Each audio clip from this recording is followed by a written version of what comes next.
大家好，歡迎嚟到啫喱學煮，我係啫喱。今日我會用排骨同大家分享一道好好味嘅餸㗎喎。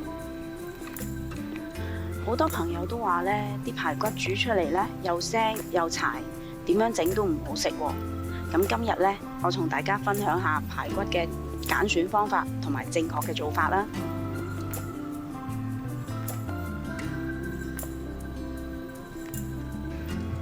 咁揀排骨呢，最好呢就揀啲有少少肥肉楞住噶啦，同埋呢最好就係有啲軟骨嘅部分啦。咁樣嘅排骨呢，煮出嚟呢就會更加軟滑噶啦。我用嘅呢係急凍排骨啦，咁而家呢就已經係解咗凍啦，同埋已經索乾咗水噶啦。咁關於急凍肉解凍嘅方法呢，我會擺喺熒光幕嘅右上角啦，同埋下低描述欄啦，或者係第一條嘅留言嗰度嘅。咁有興趣嘅朋友可以去睇睇嘅喎。咁啲排骨呢，我哋就放埋一邊備用先啦。而家呢，我就要將啲批好咗皮嘅薯仔啦，將佢切成一嚿嚿細細嚿咁樣，跟住擺埋一邊備用嘅喎。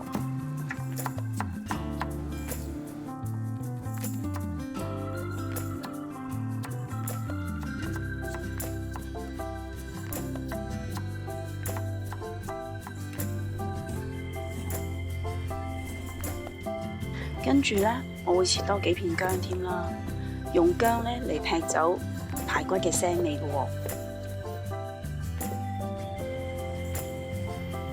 而家呢，我哋就攞個碗仔出嚟啦，咁我會倒1羹嘅酒落去啦，同埋1羹糖啦，仲有2羹嘅生抽啦，跟住會俾多半羹嘅老抽啦，1/4羹嘅雞粉啦。最尾會落多1羹嘅蠔油添嘅。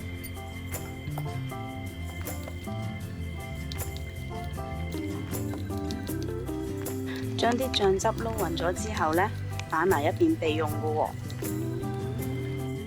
我哋燒熱咗隻鑊啦，跟住落啲油啦，落埋2粒細細粒嘅冰糖落去啦。跟住呢，我哋用個中火嚟將啲冰糖煮溶佢啦。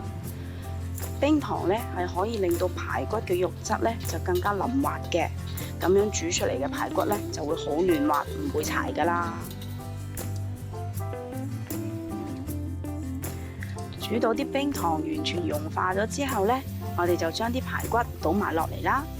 我哋要翻炒均勻噶喎，我哋呢就等啲糖漿呢係可以包住晒每一嚿嘅排骨嘅。我煮排骨呢係唔中意飛水噶，因為飛水嘅時候呢係會將排骨嘅肉汁帶埋走噶，咁樣煮出嚟嘅排骨口感就會覺得好柴噶啦。翻炒均勻之後呢，我哋就將之前準備好嘅醬汁呢都倒埋落嚟咯喎。我哋繼續將佢翻炒均勻啦，務求呢啲醬汁係可以包住每一塊嘅排骨啦。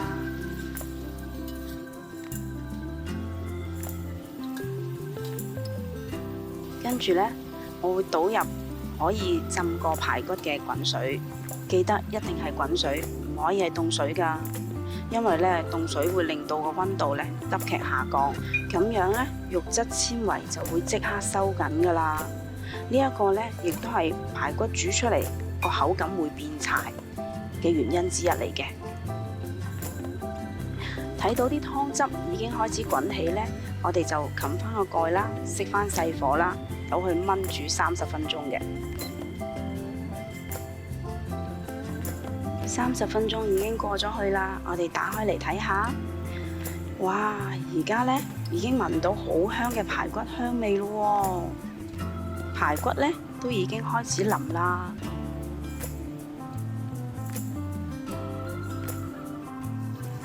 而家呢就可以將我哋之前切好咗嘅薯仔呢擺埋落嚟一齊燜噶啦。咁我哋將佢炒勻咗先啦。我哋呢要開翻個大火，將佢煮翻滾先。跟住呢就要冚蓋，用細火再燜多佢20分鐘噶。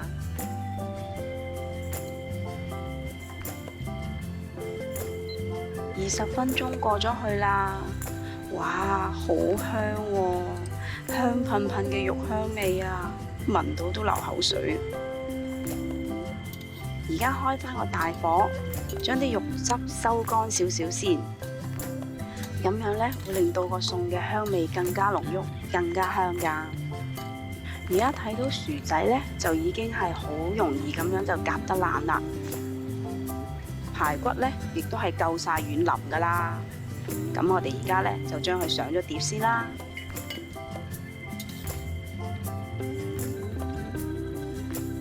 而家呢，我就試下先，同大家分享下啲味道先。咁樣炆出嚟嘅排骨呢，係非常之咁入味㗎喎，肉質呢係非常之咁鮮嫩腍滑，食起上嚟呢唔會韌唔會柴㗎。